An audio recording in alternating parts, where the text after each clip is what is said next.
اعوذ باللہ من الشیطان الرجیم بسم اللہ الرحمن الرحیم۔ سامعین اکرام السلام علیکم۔ یہ ایک بہت ہی اہم نکتہ ہے کہ جس جنت میں حضرت آدم علیہ السلام اور حضرت حوا علیہ السلام دنیا میں آنے سے پہلے رہتے تھے، وہ جنت کون سی تھی؟ بہت سارے مفسروں نے اس پر زبردست بحث کی ہے کہ حضرت آدم علیہ السلام جس جنت میں مقیم تھے اور جہاں سے انہیں زمین پر اترنے کا حکم فرمایا گیا، وہ کون سی جنت ہے؟ جنت آسمانی جو کہ تعلیم قیامت اہل ایمان کا مستقل قیام گاہ ہے، یا جنت ارضی جو اسی دنیا کی سرزمین پر کہیں بنائی گئی تھی؟ علماء اسلام کی اکثریت یہی مسلک رکھتی ہے کہ جنت آسمانوں پر ہے، جس کا وعدہ آخرت میں مسلمانوں کے لیے کیا گیا ہے۔ وہ کہتے ہیں کہ قرآن و احادیث کی روشنی میں اگر دیکھا جائے تو قرآن حکیم میں اللہ تعالیٰ نے ارشاد فرمایا ہے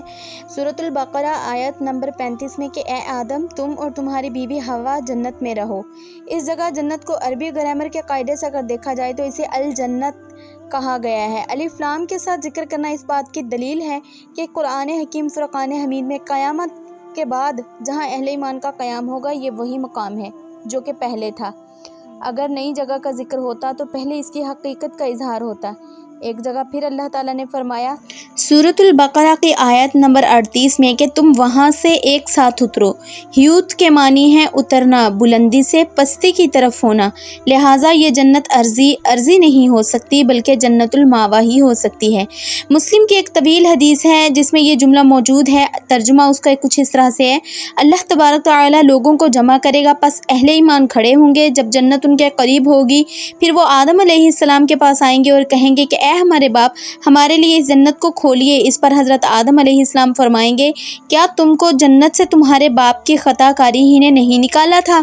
لیکن علماء کی ایک تعداد یہ بھی کہتی ہے کہ یہ جنت جہاں سے حضرت آدم علیہ السلام نکالے گئے اور وہ جنت الماوا نہیں تھی بلکہ اسی دنیا ہی کے حسین ترین مقامات میں سے ایک جگہ تھی۔ دلیل دیتے ہوئے وہ کہتے ہیں کہ قرآنی آیات ظاہر کرتی ہیں کہ اللہ تعالیٰ نے آدم و حوا کو وہاں کھانے پینے کا مکلف بنایا، ایک درخت کے پھل کھانے سے منع فرمایا، پھر وہاں آدم علیہ السلام نیند بھی لیتے تھے،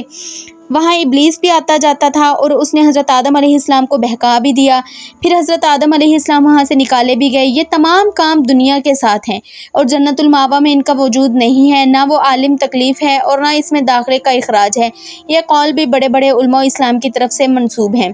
اور ان دو راویوں کے علاوہ اس سلسلے میں دو روایتیں اور بھی ہیں، اور اس طرح اس مسئلے میں 4 اقوال ہوتے ہیں۔ پہلا قول یہ جنت الماوا ہے، دوسرا قول یہ جنت ارضی ہے، تیسرا یہ جنت الماوا اور جنت الارضی کے علاوہ ایک اور جنت ہے جو صرف اسی غرض سے تیار کی گئی تھی، اور چوتھا اس معاملے میں توقف اور سکوت کرنا چاہیے اور خدا سے خدا کے سپرد کر دینا ہی بہتر ہے۔ بہرحال یہ ایک بہت طویل بحث ہے، پوری حقیقت کا علم تو خدا ہی کو ہے، لیکن بار الہی منظر اور دلائل کے ساتھ یہ رائے متفقہ ہے کہ یہ معاملہ بلا شبہ جنت الماوا ہی میں پیش آیا، جبکہ انسان عالم تکلیف میں نہیں آیا تھا، بلکہ جو کچھ بھی ہوا اس میں اللہ کی مصلحت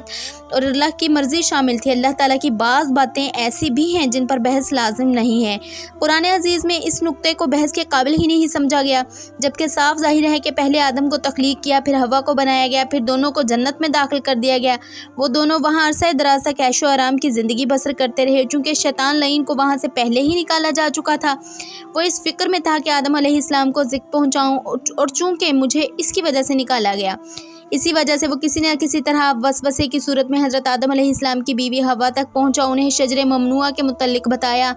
یہ کہ یہ درخت جس کا پھل تمہیں کھانے سے منع کیا گیا ہے اپنے اندر حیات جاودانہ کی خاصیت رکھتا ہے، سو وہ کامیاب ہو گیا اور حوا نے وہ پھل کھا لیا اور حضرت آدم علیہ السلام کو بھی کھلایا۔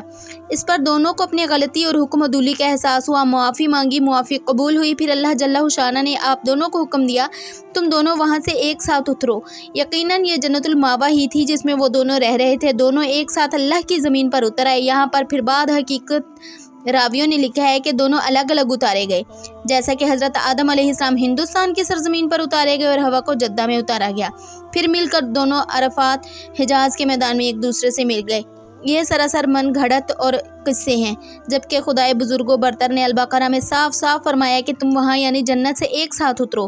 جب وہ دونوں ایک ساتھ اتارے گئے تو یہ یقین اور عقل سے باہر ہے کہ وہ جدا ہو گئے، پس ظاہر ہے کہ وہ دونوں زمین کے کسی ٹکڑے پر ایک ساتھ اتارے گئے اور وہاں پھلے پھولے اور نسل انسانی کا پھیلاؤ ہوا۔ قرآن پاک میں حضرت آدم علیہ السلام کے واقعے میں دوسری مخلوق کا بھی ذکر فرمایا گیا ہے، جو کہ میں آپ لوگوں کے ساتھ اگلی ویڈیو میں شیئر کروں گی۔ تب تک کے لیے سنتے رہیں بنت حسین اسلامک ورلڈ۔